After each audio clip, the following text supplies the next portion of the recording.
getting to know her through a project in partnership with the Institute. She published a book, The Vintage COntessa and Princessa, illustrated by AI Houston fashion faculty member Marina Salva in an effort to educate and support efforts to cure pediatric cancer.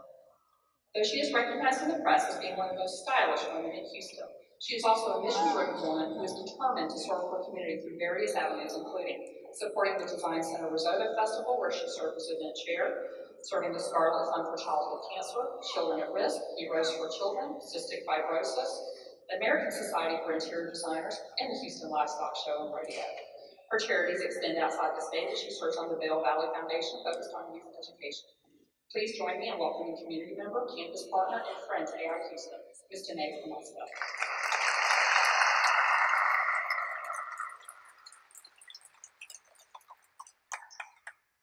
Well, let's hear it for the graduates of 2017.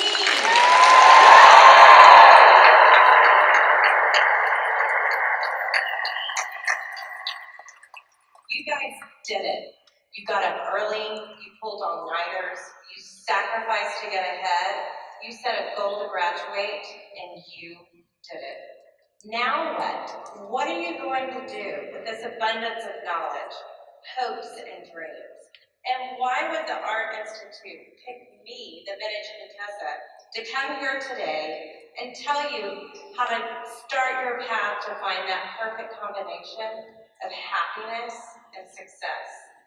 I think it's because even though I've found a small amount of success in my life, I have always kept it real. In fact, when I met Suzanne and Marina Saba and Amy Gordon, I was at a really real part of my life. I had just achieved this amazing goal of completing this book, The Vintage COntessa and Princessa, with your amazing and talented Marina Saba. She did all the illustrations for this for us.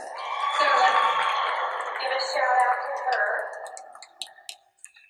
And I have to say that writing a book was one of the hardest but most rewarding things in my life. I felt so vulnerable with every word I wrote, and I felt like I was exposed in some crazy way.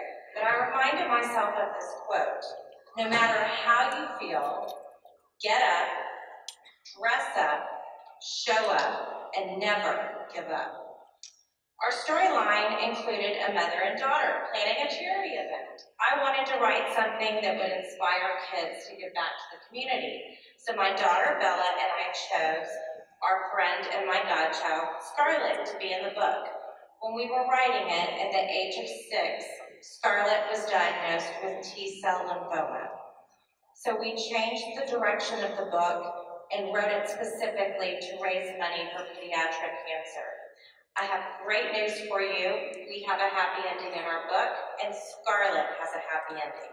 She is now 10 years old, surviving, striving, and doing very well.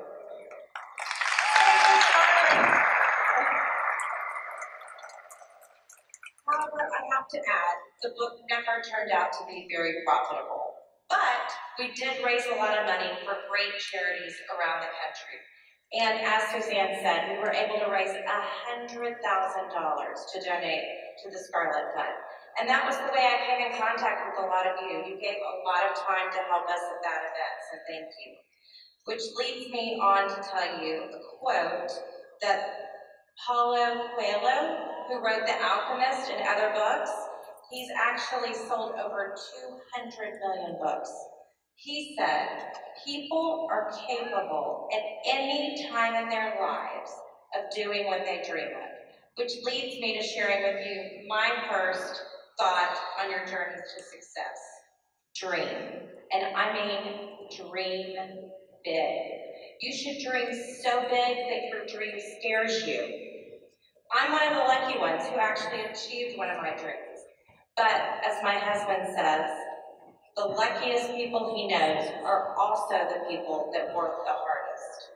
It took me years to get to the point that I could fulfill my dream. In fact, I was dreaming while I was working. I worked for my family business for 22 years before I even started my own business. I didn't achieve my dream of being in fashion until my mid-40s. But I spent years reading about it, researching, and of course, shopping every day I could. Which brings me to the second step of our journey, practice. There's an amazing author, Malcolm Gladwell, and he wrote in Outliers that researchers have settled on what they believe is the magic number of true expertise, 10,000 hours. So you better enjoy something if you're going to spend 10,000 hours doing it. It's been said, if you truly love what you do, you'll never work a day in your life. And for me, I'm not only selling a product, I'm selling a lifestyle. So every day of my life, I'm working. But I also believe that enthusiasm is common, like this little one has over here, but endurance is rare. We all know the story of the tortoise and the hare, right? The tortoise was so excited and went so fast, but the hare went so fast, but the tortoise was the one in the end that had grit and overcame adversity, which leads me to the next thing on our list, passion. I mean that real, lifelong, feel it in your gut forever passion. How do you get passion in your career? I love fashion. Fashion is my passion.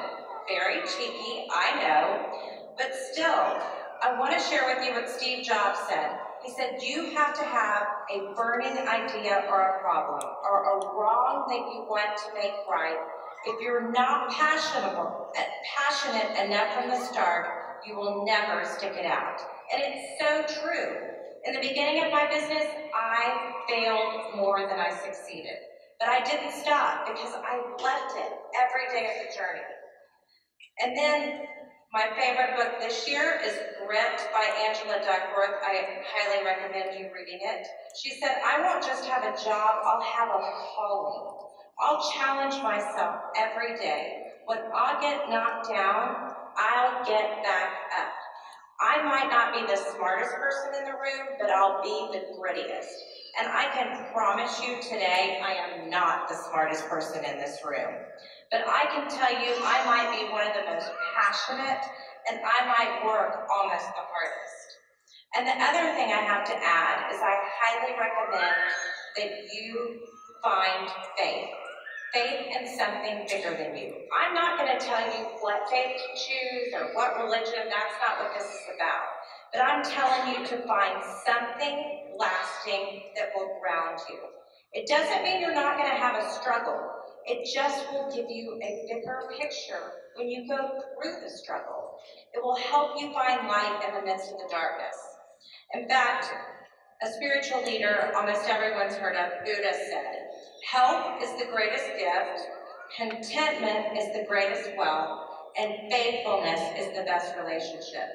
As a Christian, I like the reading, for I know I have plans for you, plans for hope and a future. And graduates, you have a future, and you get to write your own story.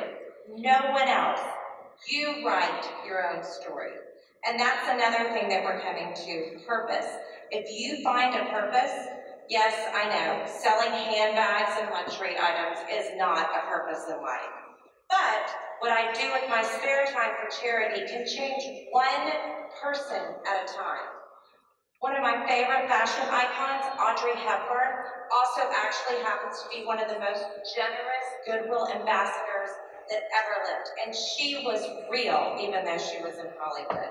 She said, as you grow older, you will discover you have two hands, one for helping yourself and one for helping others. With that in mind, if your job doesn't change the world, you can find a way to do it on your own. One of my other favorite quotes is, you give a man a fish, you can feed him for a day, but if you teach a man to fish, he'll fish for a lifetime. And that's what you have, is the skills to go out and make it for a lifetime. But if there are any fishermen out there, you're going to know that you're going to cast your line a lot and not catch something. So the next thing on our list, which you might find really odd, and the path to success is failure. I'm here to tell you, every one of you is going to fail at some time. But it's not the failure that's going to define you. It's the fact that you're going to push through it. You're going to have grit and tenacity, and you're going to find a way out of it. To be gritty means that you put one foot in front of the other. It means that you hold fast to an interesting and purposeful goal. It means that you fall down 7 times, but you get up 8 times. With that, I have to say that I'm pretty good at pulling myself up from my bootstraps on my own, but sometimes I need a little help. So the other last thing on my list that I recommend to you is connection. Right now, the interesting way that our world connects is through social media. Connection, according to Brene Brown, another Houstonian, is why we are here. It's what gives us purpose and meaning. So, I'm sorry to say, social media isn't really real, but it is a way that we connect with so many different people. It's the way that people see what you're doing. And with that in mind, I would also say, choose your group of friends and what you post and what you do wisely. Because who you represent yourself to be now is who people perceive you to be. If you want to be in fashion, dress fashionably. If you want to be the president of the company, then act like the president of the company. You will only get there by doing things you've never done before. And my final statement to you is my favorite quote ever, and it's by Theodore Roosevelt, and he said it in 1910. He said, "It is not the critic who counts, not the man who points out how the strong man stumbles or where the doer of deeds could have done better. The credit belongs to the man who is actually in the arena, like you today, whose face is marred with dust and sweat and blood, who strives valiantly, who errs, who comes up short again and again, because there is no effort without error and shortcoming. But who does actually strive to do the deeds, who knows great enthusiasms, the great devotion, who spends himself in a worthy cause, who at the best knows at the end of the triumph of high achievement, and who at the worst, if he fails, at least fails daring greatly." So my wish to you today for graduation is you find your passion, you dare greatly, and you keep it real. Way to go, graduates.